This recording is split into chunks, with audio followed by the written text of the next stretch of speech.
تو آج کے اس انتہائی دلچسپ جائزے میں خوش آمدید۔ آج ہم ایک ایسی چیز کا نقشہ کھینچنے جا رہے ہیں جسے سن کر شاید آپ بھی تھوڑے حیران رہ جائیں۔ ایک بہت بڑا اور آپس میں جڑا ہوا جغرافیائی سیاسی نظریہ۔ ہمارے آج کے ذرائع نے یہ دعویٰ کیا ہے کہ بھائی یہ جو مشرق وسطیٰ میں تنازعات چل رہے ہیں نا، یہ کوئی الگ تھلگ واقعات نہیں ہیں، بلکہ ان کا سیدھا تعلق جنوبی بحرائے چین اور تائیوان سے ہے۔ مطلب یہ سب ایک بہت ہی منظم ماسٹر پلان کا حصہ ہو سکتے ہیں۔ تو چلیں غیر جانبدارانہ طور پر دیکھتے ہیں کہ کیسے خلیج کی کشیدگی کو مبینہ طور پر ایک بڑی عالمی گیم کے لیے استعمال کرنے کا دعویٰ کیا جا رہا ہے۔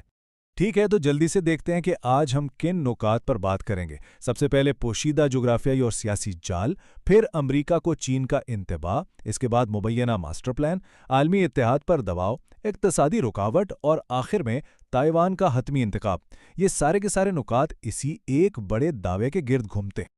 تو چلتے ہیں اپنے پہلے حصے کی طرف، پوشیدہ جغرافیائی اور سیاسی جال۔ اب یہاں سب سے پہلا سوال جو یقیناً آپ کے ذہن میں آ رہا ہوگا وہ یہ ہے کہ مشرق وسطیٰ کی اس گڑبڑ کا ہزاروں میل دور تائیوان کے مستقبل سے کیا تعلق بنتا ہے۔ بظاہر تو کوئی جوڑ نہیں بنتا نا، لیکن ہمارا آج کا ذریعہ بالکل اسی معمے کو حل کرنے کی کوشش کرتا ہے۔ ہمارے ذرائع کا جو اصل دعویٰ ہے وہ کچھ یوں ہے۔ ان کے مطابق مشرق وسطیٰ میں ایران کا مبینہ کردار صرف اور صرف ایک ڈسٹریکشن یعنی توجہ ہٹانے کی حکمت عملی ہے۔ مقصد کیا ہے؟ امریکی وسائل اور میزائل ڈیفنس کو مکمل طور پر الجھانا اور ختم کرنا، تاکہ دوسری طرف مشرقی ایشیا میں چین کو تائیوان پر اپنے مبینہ ایکشن کے لیے بالکل صاف میدان مل سکے۔ مطلب ایک طرف الجھاؤ اور دوسری طرف وار کی تیاری۔ آگے بڑھتے ہیں حصہ دوم کی طرف، امریکہ کو چین کا انتباہ۔ تو اہم نقطہ یہ ہے کہ پردے کے پیچھے کچھ بہت بڑی سفارتی ہلچل مچی ہوئی ہے۔ ذرائع ایک تہلکہ خیز دعویٰ کرتے ہیں کہ چین کے وزیر خارجہ وانگ یی نے امریکی secretary of state Marco Rubio کو ایک فون کال کی، اور اس کال میں مبینہ طور پر سیدھی سی بات کہہ دی گئی کہ چین اور امریکہ کے درمیان سب سے بڑا رسک فیکٹر صرف ایک ہی ہے، اور وہ ہے تائیوان۔ یعنی یہ کوئی روایتی سفارتی جملہ نہیں تھا، بلکہ اسے ایک واضح ریڈ لائن سمجھا جا رہا ہے۔ عام طور پر ہم سب یہی سوچتے ہیں کہ خلیج کا مسئلہ محض مشرق وسطیٰ کی ایک مقامی کشیدگی ہے، لیکن ذرائع ایک بالکل مختلف اور چونکا دینے والا زاویہ پیش کرتے ہیں۔ وہ کہتے ہیں کہ نہیں بھائی، یہ تو جان بوجھ کر بچھایا گیا ایک جال ہے تاکہ امریکہ کے مہنگے ترین پیٹریوٹ میزائل اور F-35 طیاروں کے ذخائر کو تیزی سے ضائع کیا جا سکے۔ دعویٰ یہ ہے کہ اگر امریکہ کے جدید ڈیفنس سسٹمز مشرق وسطیٰ میں ہی کام نہیں کر پائیں گے تو وہ تائیوان کو بچانے کیسے آئیں گے؟ اب آتے ہیں تیسرے حصے پر، مبینہ ماسٹر پلان۔ ذرا اس ٹائم لائن پر غور کریں۔ ذرائع کا ماننا ہے کہ یہ سب راتوں رات نہیں ہوا۔ ان کے مطابق یہ ایک طویل گیم ہے۔ تقریباً 12 سے 15 سال پہلے ایرانی صلاحیتوں کو مبینہ طور پر خفیہ سپورٹ دینے کا سلسلہ شروع ہوا۔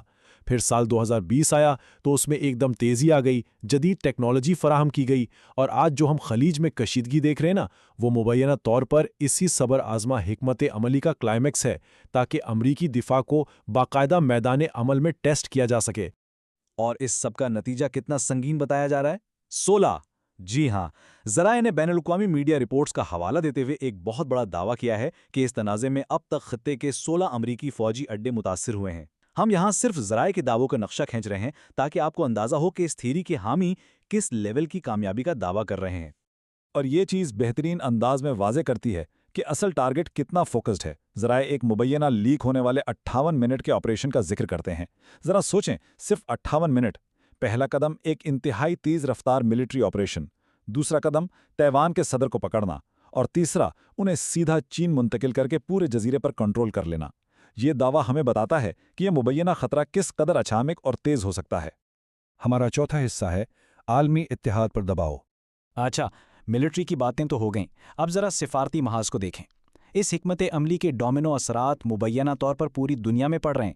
ذرائع کہتے ہیں کہ جیسے ہی جاپان نے تائیوان کو بچانے کی بات کی تو فوری طور پر لاکھوں جاپانیوں کے ویزے معطل کر دیے گئے، اور یورپ، وہ بھی مبینہ طور پر امریکی فوج کو اپنی ایئر سپیس اور اڈے استعمال کرنے دینے سے کترا رہا ہے۔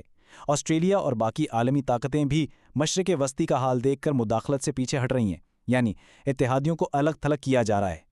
اسی سفارتی کھینچتان میں ایک بہت ہی مخصوص دعویٰ امریکی لیڈرشپ کے حوالے سے بھی سامنے آیا ہے۔ ذرائع بتاتے ہیں کہ بیجنگ میں مبینہ طور پر یہ تاثر پایا جاتا ہے کہ پینٹاگون کے موجودہ سربراہ پیٹ ہیگسیت انتہائی نااہل ہیں اور ایران کی صورتحال خراب ہونے کی وجہ وہی ہیں۔ دعویٰ یہ ہے کہ لیڈرشپ کی اس مبینہ کمزوری کو بھی اس جغرافیائی حکمت عملی کی ٹائمنگ کے لیے بالکل پرفیکٹ موقع سمجھا گیا۔ یاد رہے، ہم یہاں کوئی سائیڈ نہیں لے رہے، محض ذرائع کی رپورٹنگ کر رہے ہیں۔ چلیں آگے بڑھتے ہیں 5ویں حصے کی طرف، اقتصادی رکاوٹ۔ اب یہ وہ پہلو ہے جو مجھ پر اور آپ پر براہ راست اثر ڈال سکتا ہے۔ ذرائع ایک بہت ہی خطرناک چین ری ایکشن بتاتے ہیں۔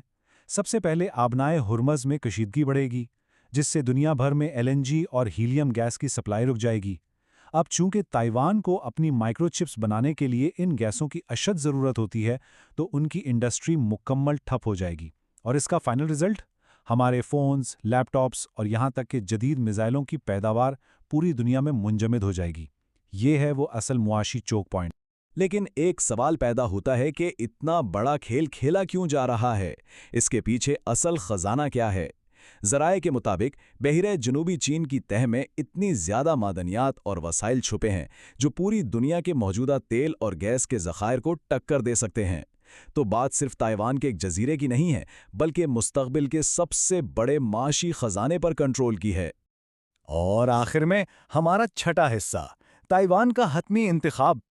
اب جو بات واقعی سب سے زیادہ قابل غور ہے وہ یہ ہے کہ ذرائع کے مطابق تائیوان کو مبینہ طور پر بیک ڈور چینل سے ایک الٹیمیٹم دیا جا چکا ہے۔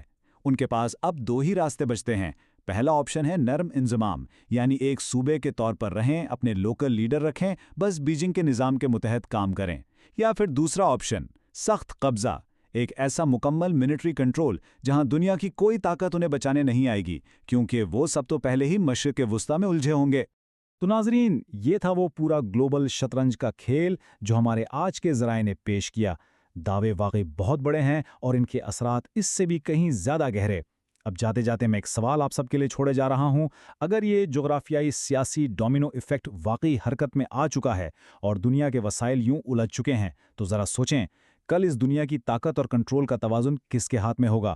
یہ ایک ایسا سوال ہے جو واقعی ہمیں سوچنے پر مجبور کر دیتا ہے۔ آج کے اس جائزے میں ہمارا ساتھ دینے کا بہت شکریہ۔ اپنا خیال رکھیے گا۔